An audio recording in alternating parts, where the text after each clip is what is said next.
I came to Ravencrest for peace. After 2 decades in the FBI surveillance ops, high-stakes stings, cartel busts, I wanted out. My last mission ended with a hostage saved and a bullet 2 inches from my spine. That was enough. I packed up, sold the townhouse in D.C., and bought a modest ranch-style home in a neighborhood tucked into Colorado's pine-covered foothills. Ravencrest called itself a gated sanctuary for refined living. It looked like serenity. Wide streets, manicured lawns, deer wandering lazily through backyards. But within 3 days of moving in, I learned the truth. It started with a knock on the door. Sharp, authoritarian, no courtesy in it. I opened to find 2 men in dark polo shirts, with RCPIC enforcement stitched over their chests. The taller one, late 40s, with a salt and pepper goatee and wraparound sunglasses, took a step forward before I could even say hello. "You're parked against regulation," he said, pointing toward my truck. I looked at my Ford F-150, sitting squarely in my driveway. He didn't wait for me to respond. "All vehicles must face inward regulation, one for a HOA policy." "HOA?" I asked, raising a brow. "Since when does that apply to how I park on my property?" His partner, stockier and younger, barely out of his 20s, folded his arms, like a bouncer outside a bar. "We're with the Ravencrest Property Integrity Committee, Code Enforcement Division." I glanced between them. No badges, no credentials, just puffed chests and printed shirts. I'd seen this act before. Wannabe authority figures clinging to power in places no one asked them to protect. "Are you law enforcement?" I asked. "We're authorized by the HOA to issue citations and enforce compliance." The goatee man replied smoothly, handing me a yellow slip. I read it. "Violation. Vehicle orientation. Fine. $275. I chuckled. "You don't have arrest powers. You don't even have jurisdiction. You're just guys with clipboards." Goatee's jaw tightened. "That tone won't serve you here." "No," I said, folding the citation and tucking it in my back pocket, "but it might serve you a reality check." He glared at me for a second too long before turning back toward their SUV, a white Explorer with fake tactical lights and a giant magnetic logo reading RCPIC Enforcement Unit. As they drove off, I caught a glimpse of something even more absurd, a plastic holster on the younger one's belt. I exhaled slowly. Retirement, it seemed, would not be peaceful. By the end of the week, I'd received 2 more citations, one for grass exceeding vibrancy standard and another for non-standard mailbox design. I'd replaced the old rusted box with a custom-built cedar, 1 clean lines, brass accents, a craftsman's work. Apparently it hadn't been pre-approved by the aesthetics subcommittee. Each violation came with a threat of escalating fines. Each notice had the same logo, the same signature. Raymond, not RCPIC president. I made some calls. Turns out not wasn't just the HOA president here, was the founder of this fake enforcement division. Former insurance adjuster, never served a day in law enforcement. But now, he strutted through Ravencrest like a warlord, with his own squad of self-appointed deputies in tactical gear, handing out fines like candy and intimidating residents into submission. The more I dug, the uglier it got. Elderly neighbors fined for wind chimes, a Vietnam vet harassed for flying a flag too high, a single mother shamed at an HOA meeting for having a kiddie pool in the yard. All of them too afraid or too exhausted to fight back. I tried attending an HOA meeting that was held in the clubhouse, beneath a chandelier and framed photos of not shaking hands with local officials. The moment I walked in, conversations died. Knott sat at the head of a long table, flanked by his enforcer's goatee and the stocky one, now in matching navy vests. "Mr. Cross," Knott said with a rehearsed smile, "we've been expecting you." I took a seat. "You're running a pretend police force and extorting your neighbors. That's not community service, it's racketeering." Gasps echoed across the room. Knott's smile thinned. The goatee enforcer stood, shoulders squared. "Careful, sir," he said. "You're bordering on hostility." I didn't move, I didn't blink. I let my silence carry the weight, let them feel it. Knott leaned forward, lacing his fingers. "If you can't follow the rules here, Mr. Cross, perhaps this isn't the right community for you." I stood up, slow and deliberate. "Oh, I plan to stay at set, and I think you'll find I'm very good at digging into things, especially fake uniforms, illegal citations, and misuse of authority." Goatee stepped toward me. "Big mistake." I looked him dead in the eye. "Touch me again, you'll be answering to more than an HOA." Then I walked out. Let the games begin. They came for me the next morning. It was 6:12 a.m. The air was still blue with dawn when the same white SUV rolled up to my driveway again. I watched through the blinds, coffee in hand, as Goatee and the stocky one stepped out. Only this time, they brought a third man. Bigger, bulkier, wearing mirrored aviators and a chest rig loaded with pepper spray zip ties. They moved with fake precision, like they'd rehearsed this in someone's garage. I stepped onto my porch before they could knock back again. I said. Goatee held out a clipboard. "You've ignored 3 formal citations. That constitutes breach of covenant. Under Section 6 of the Ravencrest Charter, we're authorized to detain non-compliant residents and escort them to the HOA Disciplinary Council." "Detained?" I echoed, more amused than angry. The third guy stepped forward and unclipped a pair of plastic hand restraints. "Sir, you're being taken into HOA custody. Do not resist." They weren't joking. I took a breath. Let me be clear. Touch me and you'll regret it. Goatee grinned, mistaking my calm for fear. "No one's above the code, Mr. Cross." "I'm not above it," I said, setting my coffee down on the railing. "I'm outside of it." And then I reached into my back pocket and slowly unfolded my badge. Federal Bureau of Investigation. The reaction was immediate. Aviators froze. Stocky guy took a step back. Goatee blinked, faltered, and then tried to recover. This doesn't exempt you from HOA compliance," he stammered. "You're still under community law." "Community law," I said. "There's no such thing. What you're doing impersonating law enforcement, attempting an unlawful detainment, intimidation, those are federal crimes." The clipboard trembled in his hand. "You've got 30 seconds to get off my property," I said, voice flat, badge still in hand, "before I call in a real tactical unit and have you arrested on the spot." They left in silence. But something told me this wasn't over. Later that afternoon I walked the neighborhood. Some folks still eyed me warily, too afraid of Knott's crew to make contact, but others offered subtle nods or whispered thanks.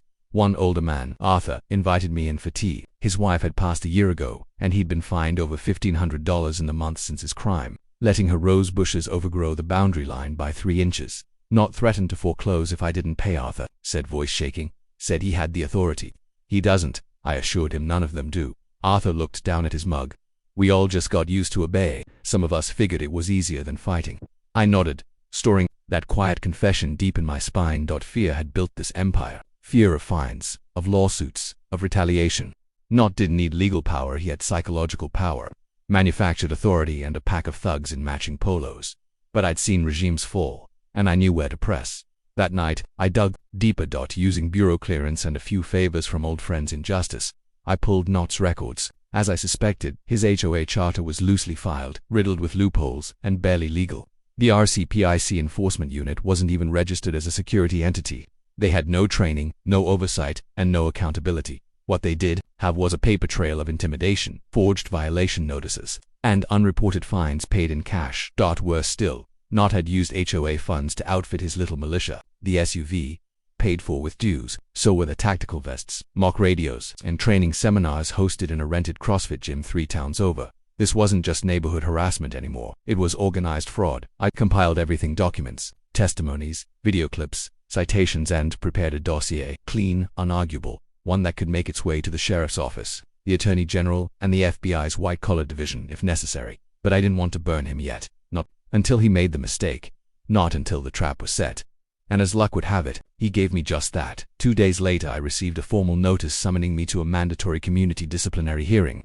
Failure to appear, it said, would result in forced HOA detainment and emergency property seizure. It was signed by Knott himself, in bold. Arrogant ink. Perfect. He thought he was about to make an example of me. He had no idea I was making one of him. The clubhouse was staged like a courtroom. Fold-out tables draped in black cloth formed a makeshift bench, with Raymond Knott seated dead center like a judge, flanked by his enforcement unit, Goatee, Aviators, and the stocky Bruiser, posted like bailiffs at a kangaroo trial. Behind them a projector displayed a slideshow titled, "Restoring Compliance in Troubled Times." Around the room, residents filled folding chairs. Most sat stiff, wary, silent. A few avoided eye contact entirely. I walked in through the main doors, no fanfare, no ceremony, just calm, measured footsteps. I carried a messenger bag with everything I needed. The trap was set. All I had to do was bait it. Knott cleared his throat theatrically. "Mr. Cross," he announced, "this is a disciplinary proceeding under Article 8, Subsection D, of the Ravencrest Integrity Code. Been cited for aggressive conduct, failure to comply, verbal threats, and impersonation of legal authority." I smiled faintly. "Impersonation?" "Yes," he replied, eyes flashing, "displaying a so-called federal badge in an attempt to intimidate RCPIC officials." "Interesting theory," I said, reaching into my bag. He tensed, but I didn't pull out a weapon. I pulled out a manila folder and set it gently on the podium before me. "Do you want to talk about impersonation, Raymond?" I asked, "or should I?" His jaw tightened. "This is not your platform. You're here to answer for. Sit down." The room went dead still. I spoke softly, but there was iron in the words. I opened the folder. "This is a copy of your HOA charter, filed, unsigned, and outdated by 13 years. Here's the county record showing your so-called enforcement unit isn't registered with the state, has no legal standing, and operates without insurance, licensure, or oversight." Knott stood, face blotchy. "You're bluffing," I continued. "These are financial records showing you diverted $42,000 in HOA Dues for personal purchases including a lease on that white SUV and a contract with a private gym in Boulder, which you billed as tactical readiness training. Gasps rippled through the room. A woman in the back clasped her hand over her mouth. I pulled out one more document. And this is a sworn statement from Mr. Arthur Henley, your neighbor and a 74-year-old widower who says you threatened him with property seizure unless he paid fabricated fines in cash. The air grew heavy. Even goatee shifted uncomfortably.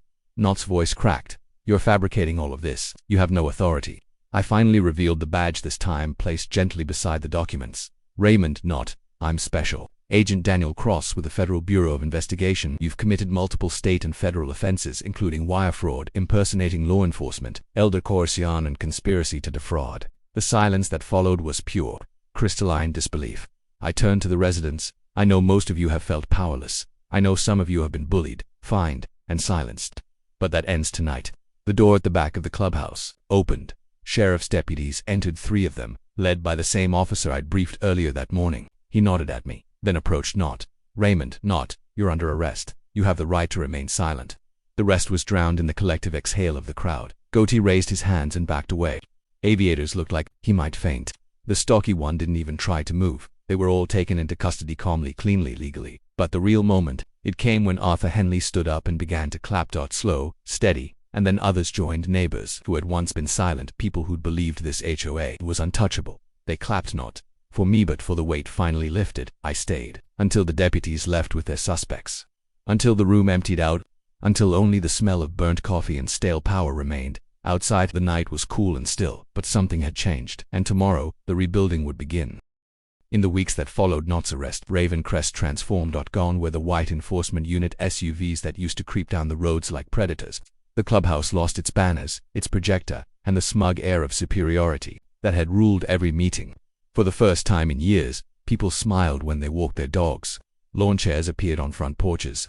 Neighbors actually waved at each other again. The HOA didn't dissolve, but it was gutted and rebuilt. The county appointed a legal mediator to review every citation and fine issued under Knott's reign. Hundreds were dismissed. Refunds were issued where possible.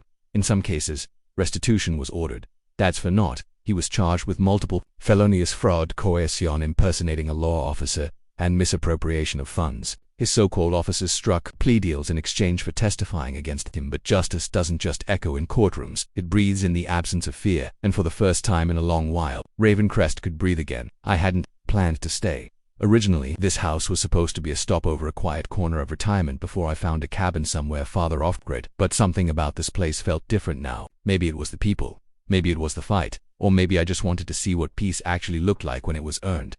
A week after the hearing, a neighborhood committee newly formed and actually elected invited me to their first open forum. No podiums, no badges, just coffee, folding chairs, and a whiteboard labeled ideas, not rules. Arthur Henley was there. So was Mrs. Tran, the woman who used to get fined every spring for painting her mailbox too colorful. She brought lemon squares. I still say you should have run for HOA president, Arthur told me with a wink. I grinned. No thanks, I prefer the shadows, he chuckled. Well, the shadows lit this place up pretty good. I took a sip of coffee and scanned the room. There were people here who had once felt cornered, now sitting together, planning playground repairs, talking about gardening co-ops, even debating the merits of building a community library box. The fake cops were gone. The real neighbors had returned one morning. A letter arrived stamped with the official seal of the FBI. It was from Director Camargo herself. Agent Cross, you are formally commended for the discretion and courage shown during your unassigned involvement in the Ravencrest case. While your retirement is respected, should you ever wish to re-enter advisory service, the Bureau would be honored to have you. Well done. Enjoy the peace you've earned. I smiled as I folded the letter. Peace. It was a strange thing to feel, but not unfamiliar. Just rare. That evening, I sat on my porch as the sun dipped low behind the trees. My dog, Ranger, snored softly at my feet. Somewhere down the street, a child's laughter echoed. A father fired up a grill. Music drifted faintly through an open window. No patrols. No fake badges. Just life. Then, just before dark, a car rolled slowly down the line, a glossy black sedan with out-of-state plates. It paused in front of my house. The window lowered, revealing a man in a suit watching me carefully. He didn't wave, didn't speak, just smiled, then drove on. The government part of me filed it. OA, make, model, facial structure, posture. A watcher, not a neighbor. I didn't move, didn't chase, not yet. But I knew what that look meant. Peace doesn't last forever. There's always another shadow behind the line. But for tonight, the line held, and I'd earned the right to sit behind it.